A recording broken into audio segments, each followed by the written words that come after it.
Hey, what's up, Liverpool family? Thank you so much for joining us here on YouTube as we start a brand new year and as we start a brand new series called Amazing. Now, the words, "that's amazing," is a statement that we have used over and over and over again. A lot of times we'll use that statement, "that's amazing," when we see something that we just straight up cannot explain, or if we want to say it maybe sarcastically, "Oh, that's amazing." But it's a statement that gets used quite a bit in our culture. It's actually a pretty normal statement, but we've said the words, "that's amazing," so much that not much is still amazing. It's a word, it's a phrase that we have kind of overused, I think, in a lot of ways. But today, we start a 5-week series called Amazing. And what we're going to do is look at some amazing things, basically some snapshots in Jesus' life that were just straight up amazing. Now, if you think about it, we just finished the Christmas season where Jesus was born and he went and did all of the things that little babies do. And they even tried to kill him, but he got through that and all that. So we just got through the Christmas season, Jesus' birth, and now we're going to take some snapshots of some stuff that Jesus has done. Over the next few weeks, we're going to take these snapshots and find out what's so amazing about Jesus. Now, the things that he did while he was here on earth not only were, but remain amazing. And so I want to look at these things, check a few of them out, and just start basically with the fact that Jesus is straight up amazing by himself. Probably the most amazing thing that I've ever been a part of in my entire life is one of the most ordinary things that happens in our world. In fact, when people hear about it, it's like, oh yeah, okay, no matter what it is, like it's just a normal thing.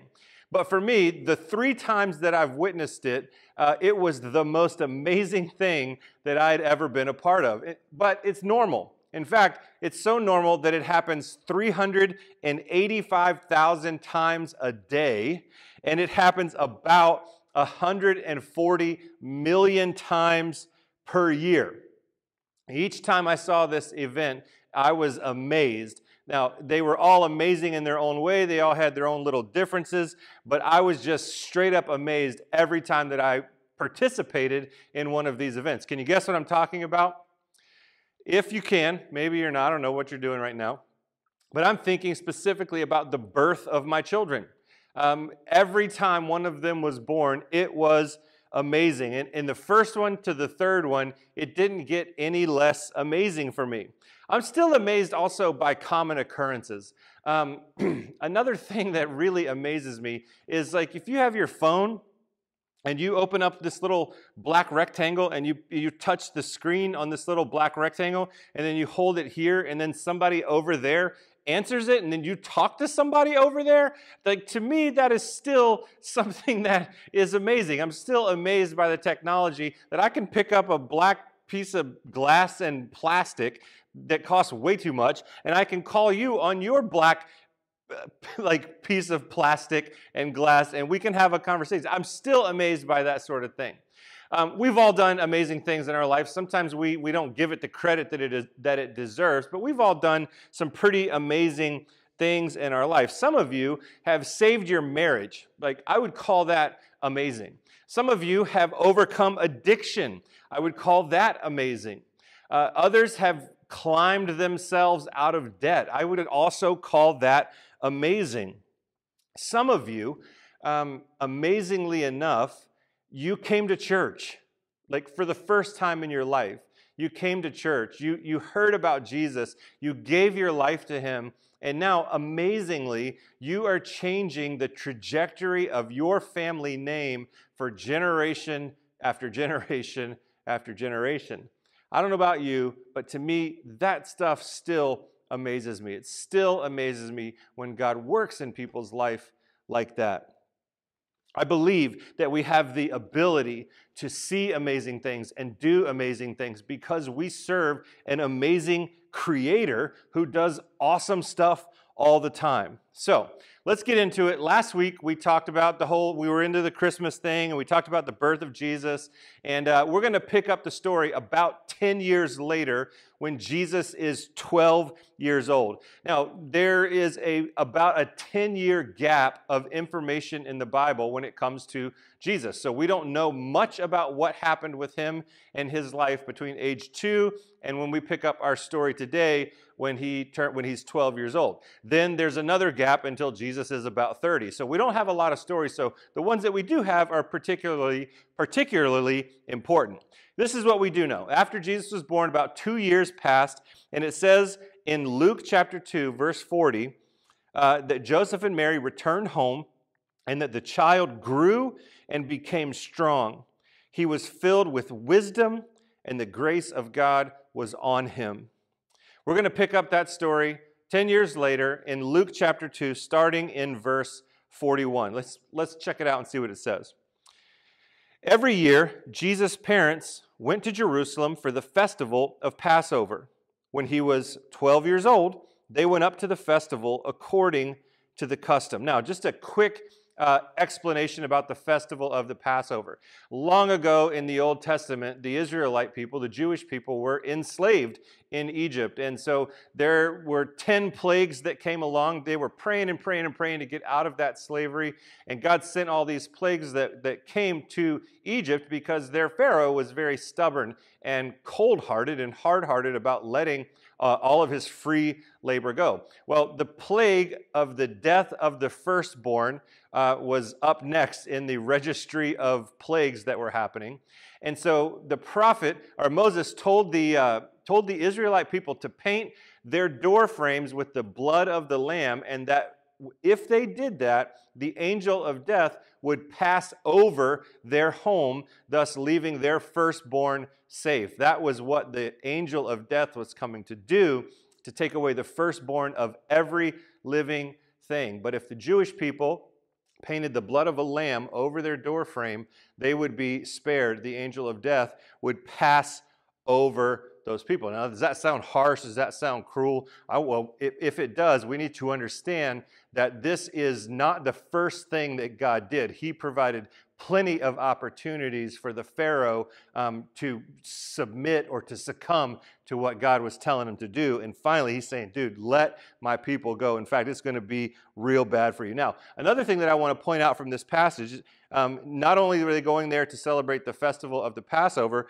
but it says that they did it according to their custom. They did this every year. I think it's important to note that this was their tradition.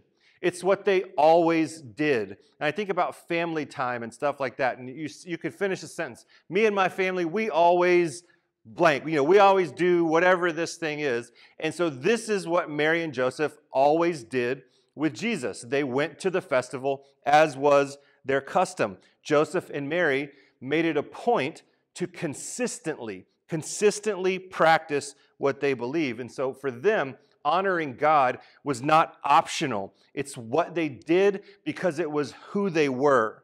And so I think there's something for us there too.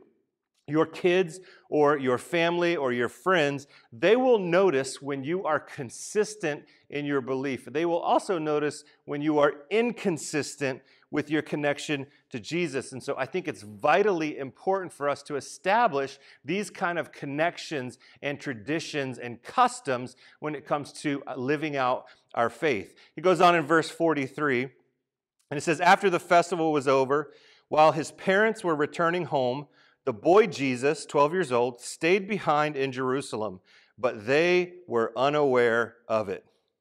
Thinking he was in their company, they traveled on for a day. Then they began looking for him among their relatives and friends. Here's my guess, right?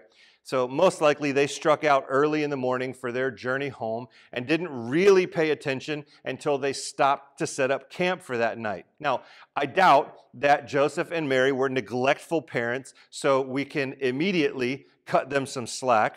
My guess is that they knew Jesus to be a responsible person and didn't have to helicopter parent him to death. Plus, we have to remember, this is like 2,000 years ago, and kids just kind of ran around and did whatever they were going to do. They didn't have a leash while they were walking through the mall, if you know what I mean. And so they just kind of assumed that Jesus was with them. They knew Jesus was a responsible young man, and so they left under that assumption. They just thought he was in the crew. And so I don't know if you've ever lost track of a kid for a minute. It's hard. But cut Joseph and Mary some slack because they're also not perfect either. Goes on the story in verse 45. When they did not find him, okay, I just think about the panic that must have been going on with it. When they did not find him, they went back to Jerusalem to look for him. After 3 days, they found him in the temple courts, sitting among the teachers, listening to them and asking them questions. I really often wonder, what did Joseph and Mary do when they finally saw Jesus?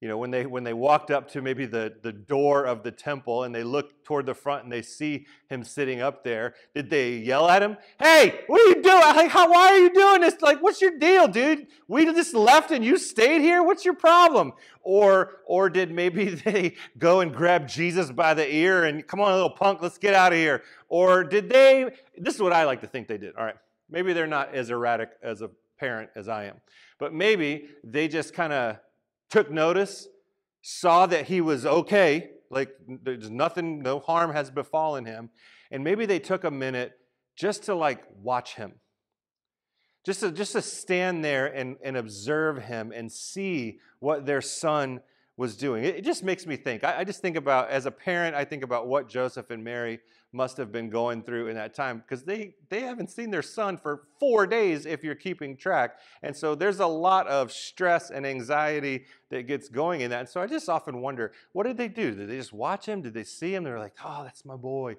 You know, were they proud when they saw him? Well, so Jesus is teaching, or he's in the temple courts with all of these other people. And it says in verse 47, everyone who heard him was amazed at his understanding and his answers. Everyone who heard him was amazed at his understanding and his answers. Jesus is amazing. The word amazing or amazed, it denotes some inability to explain what's happening, right? If something is amazing, generally we cannot put words to it. We cannot understand what we're seeing. Our brains are turning, we're trying to, but generally we can't put words to the thing that we are seeing. It's difficult to explain. You can't believe your eyes when you see something amazing, and you wonder about it for days and days trying to explain it, but you can't, and there's no other word besides amazing. Jesus is amazing. But I asked myself the question, what's so amazing about this story?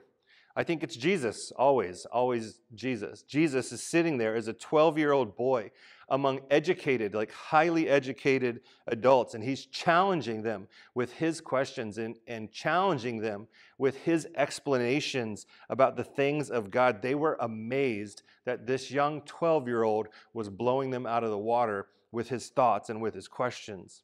Here's a few amazing things that I just want to add to that. Here's a few amazing things about Jesus in the story. He's 12. He's a 12-year-old. He's 12. All right, remember when you were 12?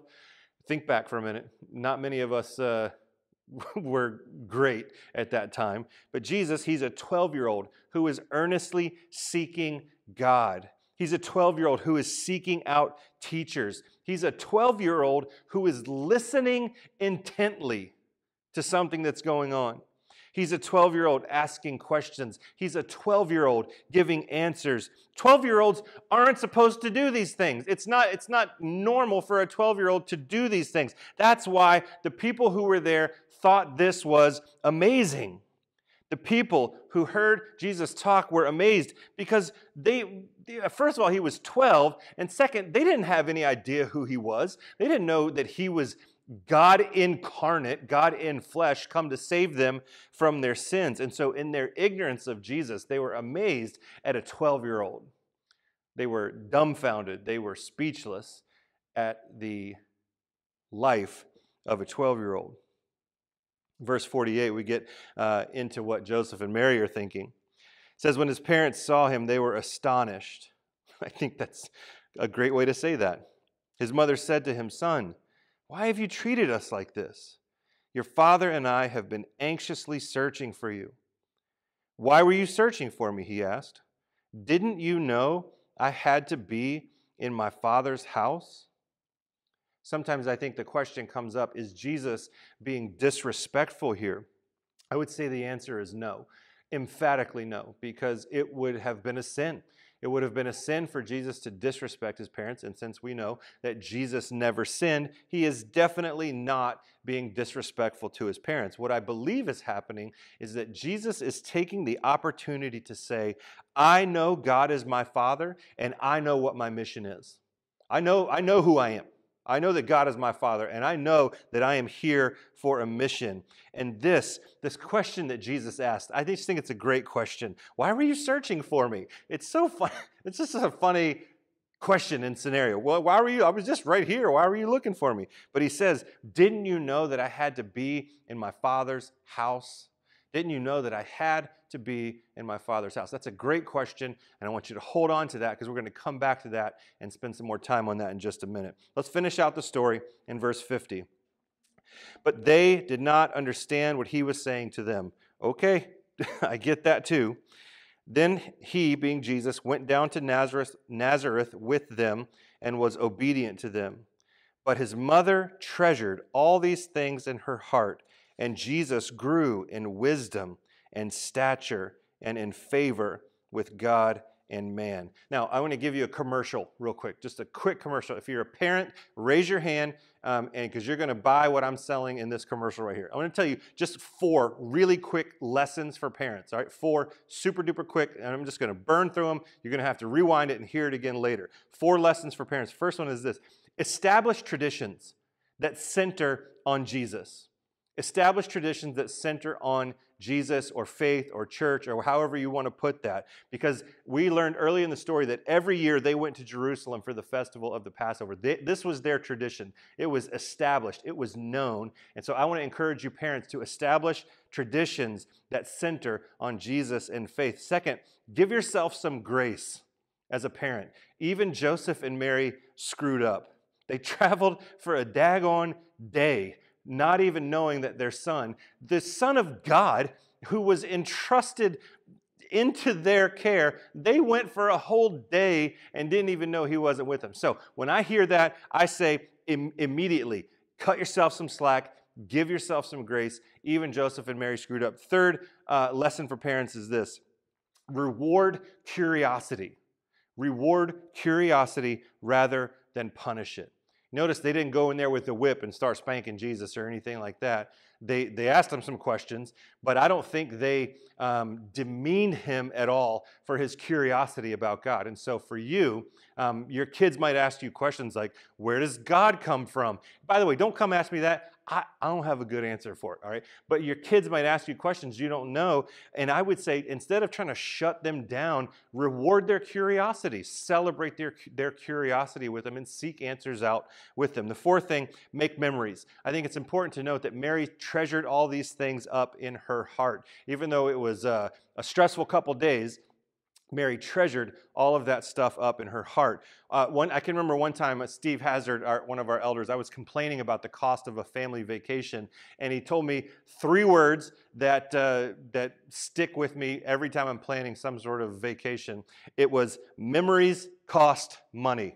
Memories cost money. And he's right. And so we do these vacations or whatever we do, and I do my absolute best to not cry about how much money we're spending or anything like that, because I know that we're creating memories that will last a lifetime. And so I would say, lesson for parents, make memories. Don't buy stuff, do stuff that makes memories. All right, no more lessons for parents. All right, that was it. I wanted to just give you a commercial really quick, and so here we go. Let's get back into that question that Jesus asked Joseph and Mary when they confronted him in the temple.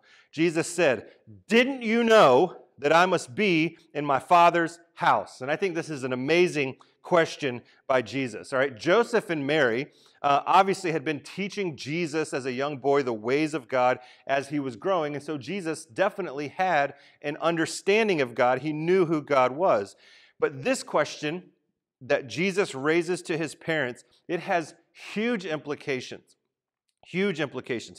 He's asking, don't you know the importance that I be in the temple? Don't you know the importance that I be in my Father's house? Because this is where the people of God met. They prayed. They discussed God. They grew with each other. And so the implication and lesson for us from that simple question is that we would be in our Father's house, in church, that we would continue to meet together. Listen, even if it's only online, if that's the best we got, then guess what? That's what it means.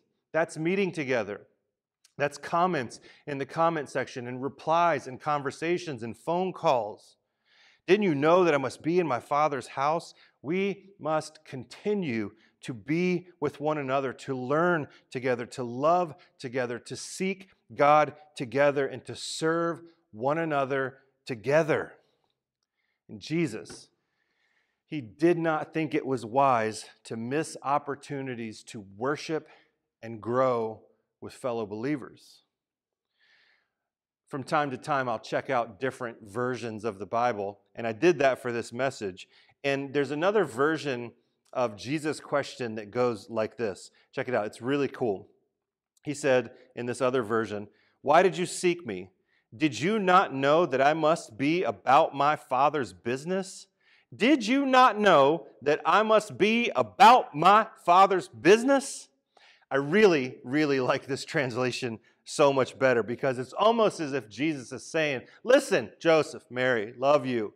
I'm 12 now. I'm a man. It's business time. I got stuff to do. Now, in Jewish culture, a 12-year-old boy would go through his bar mitzvah, which was a ceremonial transition into manhood. And so for years, Jesus has been learning about this thing that will happen. Now that he's 12, he's transitioning into manhood. He's stepping into manhood, and he is proclaiming to his family and to the world, it's business time. It's business time. Did you not know that I must be about my Father's business? So the question that comes to me now, what does this have to do with you? What does this have to do with you at all? Well, I want to pose something to you. Wouldn't it be amazing if you were all about your Father's business? Wouldn't it be amazing if you and me and all of us, if we were all about our Father's business? If you were all about your Father's business, you could measure anything that comes into your path by asking the question, is this my Father's business? Anything that came across your eyes, that came in front of you, behind you, whatever it might be, you could figure out what to do by asking yourself the question, is this my Father's business? The answer would be very clear. If yes, it is my Father's business, do it. If no, it's not my Father's business, then don't do it. We could literally ask ourselves in every single situation, is this my Father's business? And the answer to this question could lead you to some dramatic revelations about how you live your life, who you live for, and what you do with yourself. Am I living for myself or for selfish gains? Am I living for anyone or anything other than Jesus? Am I living for anything other than my Father's business? Answering the question, is this my Father's business, could radically and dramatically change every relationship you have. It could change your relationship with Jesus. It could change your relationship with everyone else in your life. What if we answered this question with our kids? Is this my Father's business? Let's think about that with a few different situations. With your kids, maybe you ask, is this my Father's business? Should I yell at them? Should I scream at them? Should I belittle them? With your spouse, should I dishonor my spouse by fantasizing about someone other than them? Does lust honor my spouse? Does demeaning my spouse honor God? Is it my Father's business to treat someone that I'm married to poorly? Or what about as a single person? You could keep yourself sexually pure by answering the question, is this my Father's business? What about with your work? Is this my Father's business? Should I do the bare minimum and squeak by? Should I gossip about my coworkers? When it comes to your work, wouldn't it be amazing if you thought of it as every bit of it as your Father's business?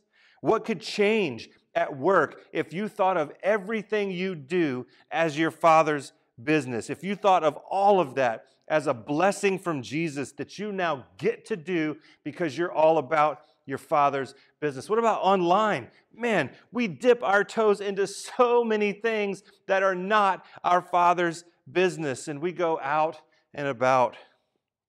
Is it my Father's business? Should I ignore someone in need? Is that my Father's business? Or is it my Father's business to go out of my way to serve someone else? What sounds more like the business of God? Ignoring people or serving people?